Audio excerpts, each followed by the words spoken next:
तो सत श्री अकाल, नमस्कार। फिर से एक नई लीगल टॉपिक के साथ आज हम पेश हैं। तो आज का जो हमारा लीगल टॉपिक रहेगा वो धारा 71, 72, 73, 74 आईपीसी के बारे में रहेगी। तो सेक्शन 71 टू 74 आईपीसी के बारे में आज हम रीड करेंगे।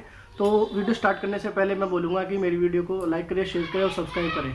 जो मेरे चैनल पे नहीं है उनसे भी बोलूँगा कि चैनल को सब्सक्राइब करें ताकि आपको लीगल जानकारी रेगुलर बेस पे मिलती रहे। ठीक है, तो आइए चलो धारा 71 के बारे में जान लेते हैं। यहाँ पे जो धारा 71 हमारी आईपीसी की ये बोलती है कि limits of punishment of offences made up of several offences, यानी कि सेवरल ऑफेंसेस यानी कि सेवरल पार्ट्स में हुआ है कि जो भी अपराधी या कि अपराध कर रहा है, ठीक है, जो अपराधी जब अपराध करता है तो एक सेवरल पार्ट्स में करता है। जैसे कि 71 में एक इलस्ट्रेशन है, वहाँ पे a give strokes to Z with a 50 sticks. इस इलस्ट्रेशन में 50 स्टिक्स का जिक्र किया है। हालांकि चाहे 10 लाठी मारी हो, 20 लाठी मारी हो, 50 लाठी मारी हो, पर यहाँ पे जज अगर जजमेंट लेना चाहे तो यहाँ पे ये थोड़ी ना हो जाएगा कि हर एक लाठी की सज़ा जो है जज देगा। यानी कि एक मतलब जो लाठी है यानी कि 323 में क्लिक होता है, यानी कि मारने की सज़ा जो है 323 में होता है। ग्रीवियस हर्ट जो होता है, ग्रीवियस हर्ट सीरियस ऑफेंसेस है, ठीक है, 323 में आता है। तो वहाँ पे वो 323 की सज़ा देगा, 323 का ही प्रावधान क्लिक होगा। यहाँ ना कि उनकी लाठी की सज़ा, जो लाठी की सज़ा हर एक लाठी की सज़ा मतलब देगा उसे। जैसे मान ले 50 का जहाँ पे जिक्र हुआ है तो यहाँ पे ये नहीं कि 50 साल की सज़ा हो गई, केवल 323 के जो है वो सेक्शन क्लिक हो जाएगा। ठीक है, लिमिट्स बताता है, limits of punishments of several offences, several parts में जो अगर ऑफेंसेस किया गया है, यानी कि एक सज़ा दी जाएगी। जैसे 71 का ही दूसरा प्रावधान है, जो बी पार्ट है, अगर आप पढ़ो तो उसमें ये लिख रहा है साफ साफ कि अगर ए पर्सन अगर बी को मार रहा है, जैसे मान लो ए बी को तो मार रहा है, अब जैसे हमने पढ़ा था कि ए बी को मारता है 50 स्ट्रोक के साथ, ठीक है। अब वहीं पे अगर कोई सी पर्सन है, वो मान लो इंटरफेयर कर रहा है बी पर्सन को बचाने के लिए, अब बी को छोड़ के अब सी को मारने लगा है, ठीक है। तो अब जो सी पिट रहा है, मान लो सी पिट गया, तो ए को जो दंडित किया जाएगा बी के साथ, बी तो किया ही जाएगा बी के साथ, जो बी के ऊपर जो उसने पिटाई की है, साथ ही साथ सी की जो पिटाई की है उसके लिए भी उसे दंडित किया जाएगा कोर्ट के द्वारा। तो यहाँ पे हम आईपीसी सेक्शन 72 के फिर उसकी तरफ मूव होते हैं। तो उसके बारे में जब हम पढ़ेंगे तो उसकी पनिशमेंट, उसका जो 72 बोलता है, punishment of person guilty of several offences, यानी कि इसकी 72 पनिशमेंट के बारे में बता रहा है। जैसे भी कोई भी अपराधी जब अपराध करता है, ठीक है, तो वो एक सेवरल पार्ट्स में करता है, ठीक है। वहाँ पे अपराधी सेवरल पार्ट्स में जब अपराध करता है तो बेनिफिट्स ऑफ डाउट वो ले लेता है, क्योंकि कोर्ट को ये समझ नहीं आता कि जो उसका लेस अपराध जो किया गया उसके थ्रू, क्योंकि उसके अकॉर्डिंग ही कोर्ट को पनिश किया जाता है इस सेक्शन में, ठीक है।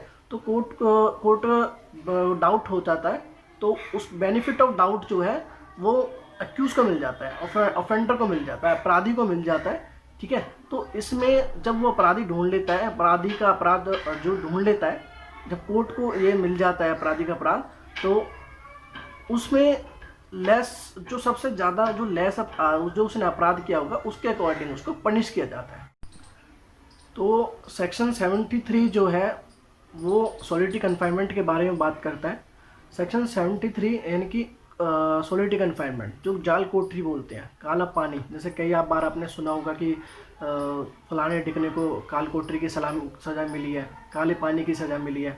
तो 73 डील करता है सॉलिटरी कन्फाइनमेंट के बारे में। उसके सॉलिटरी कन्फाइनमेंट का जो एक मेन प्रोविज़न है ये है कि सॉलिटरी कन्फाइनमेंट की जो सज़ा है केवल उन्हीं अपराधियों को मिलेगी जिनको कठोर सज़ा दिलानी है कोर्ट को, केवल उन्हीं अपराधियों को मिलेगी।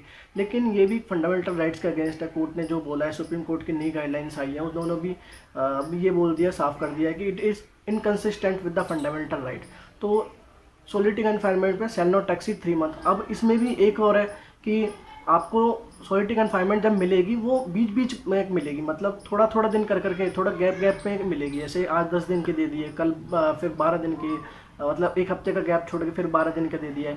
यानी कि आपका पीरियड वो पूरा करना है। जैसे कि आपके जो पीरियड्स हैं उसमें 3 मंथ का तो जिक्र किया ही है, फिर इसके 3 स्टेप्स हो रहे हैं। अगर आपका 73 बेरेक्ट में देखो, अगर ध्यान से देखो तो वहाँ पर पढ़ोगे कि एक तो वहाँ पे 2 महीने का जिक्र किया है, ठीक है, 6 महीने का, एक साल का और एक साल से ज़्यादा का, ठीक है। तो 74 में फिर उसकी लिमिट बताई हुई है। तो 74 में आपको लिमिट्स बताई गई है। फिर उससे पहले मैं आपको बताऊँ, जैसे आपकी 3 स्टेजेस जो मैंने बताई थी, वहाँ पे आपको 6 का, 12 का और 1 साल का जिक्र किया था। यानी कि 6 में 1 साल की सज़ा मिलेगी, 1 साल से ज़्यादा नहीं मिलेगी। अब उसमें 1 साल नहीं, 1 मंथ, 1 मंथ, उस 1 मंथ में भी आपको गैप में रहना पड़ेगा। मतलब कि आज 10 दिन की दे दिए, फिर 1 हफ्ता छोड़ के फिर आपको और थोड़ा गैप करके फिर आपको जब दी जाएगी, और 10 दिन की, फिर और 10 दिन की, ठीक है। फिर 12 में भी ऐसे ही, उसमें 2 मंथ का जिक्र किया गया है। फिर 1 साल में 6 मंथ का जिक्र किया है।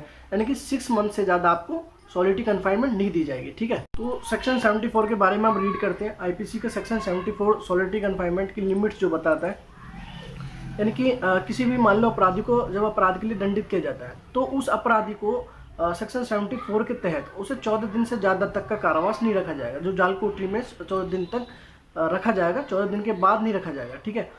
और अगर उसकी पनिशमेंट, अगर सॉलिटरी कन्फाइनमेंट की अगर 3 महीने की है, ठीक है, 3 महीने की है, और उसमें से भी किसी 1 महीने, यानी कि 3 मंथ्स के अंदर में से किसी 1 महीने में उसे 7 दिन तक कारावास रखा जाएगा, जाल कोठरी में रखा जाएगा, काला पानी में रखा जाएगा। तो section 73 and section 74 solitary confinement और 74 लिमिट्स के बारे में बताता है। तो मेरी वीडियो को मैं फाइनली बोलता हूँ, इसी के साथ यहाँ पे ख़त्म करता हूँ। और वीडियो को लाइक करें, शेयर करें और सब्सक्राइब करें।